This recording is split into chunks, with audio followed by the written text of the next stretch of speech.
Ano po kasi, halimbawa, sa ibang hospital po kasi, imbis na pabalik-balik ka po, halimbawa for scheduling, dito po, parang mas maganda po siya kasi online na po. Since yung mga tao po ngayon maka-gadget. So, anytime, anywhere, parang pwede mo siyang mas convenient. Mas convenient po siya. Pero sa gastusin po, gaano po sa tingin nyo kababa yung ano? Mas bababa po kasi sabi po nila, yung yakap po ngayon, yung sa PhilHealth na bagong service niya or kumbaga sakop na rin po yung mas pinalawak po yung sakop niya. Kasama na rin po yung consultation.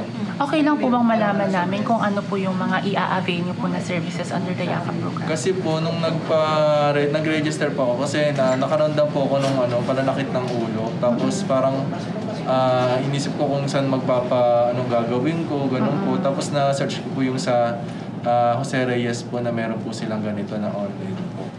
Tapos nag-try po ako, nag-register po ako, then meron naman pong schedule na po ako. Tapos po ayun po, ipaprocess po yun. Saka mas madali po kasi mas less yung pila kasi di ba po pag may na-number pa pipila. Ngayon po mas mabilis na kasi nandun na po yung details mo, yung naka-input na po. So process na lang. Pupunta ka na lang for the treatment talaga. Opo, for treatment. Pero nag-sign up ka sa bahay? Opo, sign up po. Kaya po yung kanina po, binerify lang po yung pangalan ko, ganyan po, dahil nakita na po nila doon. Tapos kinuha yung ko po, PhilHealth number. Tinignan po. Ilang minutes? Mabilis lang po eh.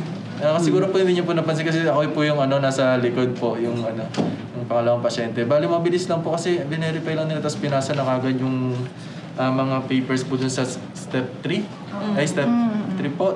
From step to step 3, then step 4 din po. Tinignan po kung may mga correction sa details. Pwede malaman kung anong cancer, anong stage? Meron na ba kayong ganun diagnosis? Wala po eh. Kasi parang hypertension. History po ng hypertension kasi meron po ako. So sa tingin mo maganda talaga tong programa ng PhilHealth ngayon? Kasi kasama din doon, di ba, yung parang mas maaga malalaman.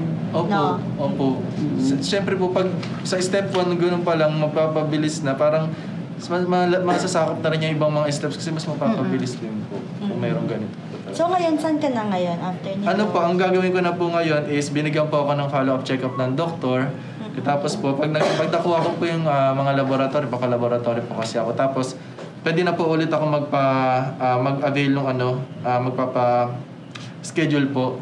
Dito po ulit. Ito po yung binigay nila yung sa QR code sa family. Ngayon wala ka pang nilalabas kahit na piso? Wala po. Opo. Pamasahe lang. Pamasahe. Pamasahe lang. Siyempre po magana na po tayo. Tapos ayun po, bibigyan po nila ako para, nakalagay naman po yung oras. Sabi po ni ma'am, search ko lang po yan, then ganun po ulit. Ayan ba ay din, parang in partnership or may coordination ba itong Jose Reyes dyan dun sa QR code na pinapahanap sa'yo? Opo, sa QR code. Ito po sa JRMMC kasi sa page po nila, doon makikita. So, kailangan din po talaga So, doon ka na Opo, doon po sa kahit dito rin po daw. Ito po. Kumbaga yung QR code yan dyan na lahat. Scheduling po. Opo, okay.